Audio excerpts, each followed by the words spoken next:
a real conversation. Someone sitting with you saying the word out loud. For most of us, the answer is never. In our culture, death is a heavy word. We treat it like a secret. We avoid it. Hi everyone, my name is Kira, and today I want to talk about something adults usually try to protect us from: death. My grandma often says that as we grow up, the time she can spend with us is getting less and less. Every time she said that, I'm heartbroken. But I didn't know who to talk to. I didn't know it was allowed to talk. So I stayed quiet and learned with it. Then the question kept coming: where do people go when they die? Are they sleeping? Is there another world for the dead? Or is it just nothing? I didn't know who to ask. I wasn't even sure I was allowed to ask. Luckily, my mom sat with me. She told me she had asked the same question once when her own grandfather passed away. She couldn't sleep. She kept thinking, if everyone has to die, then I can see the end of my life from here. Isn't that terrifying? Isn't that pointless? But then she said something I won't forget. She said, that's exactly why I decided to make every day count. Knowing the end didn't make her give up. It woke her up. I looked at my mom and I thought, she has been carrying this question too all this time. I wasn't the only one.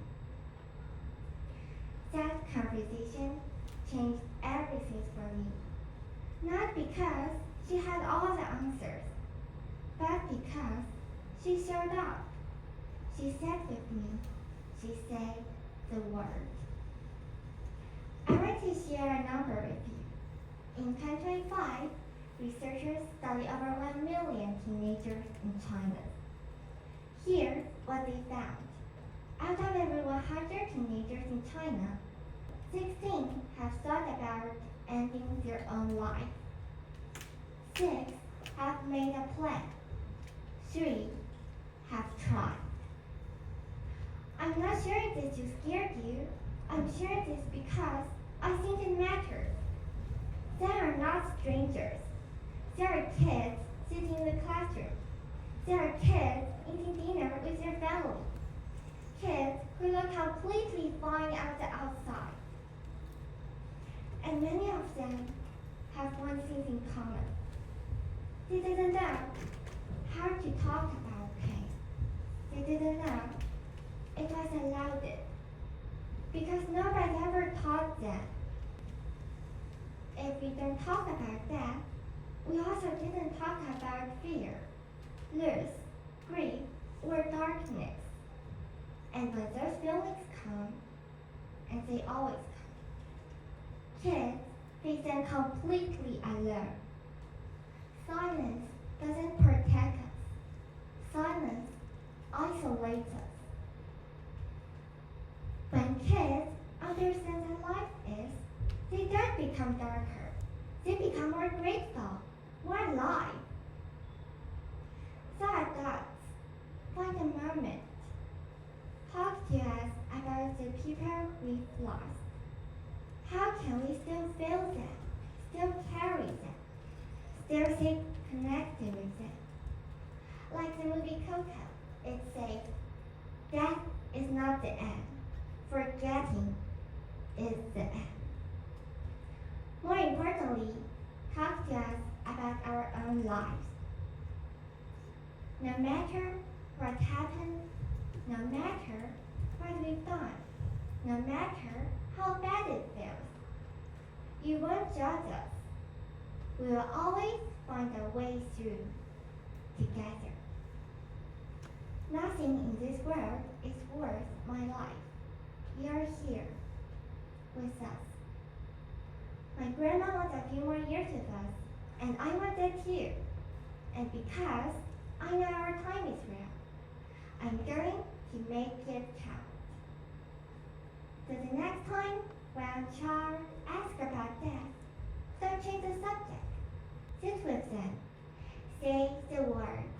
Tell them the truth. Remember the dad job for the living. I want to end my speech with a story.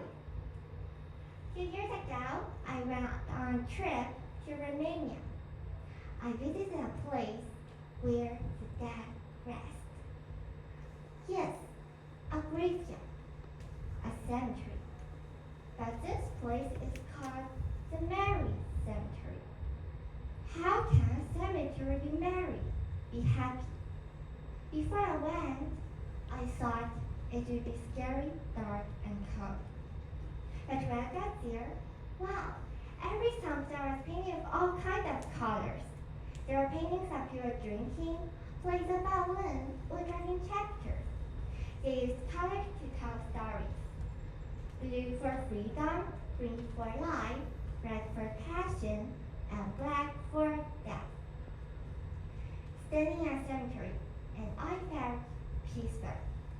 Not scared, peaceful.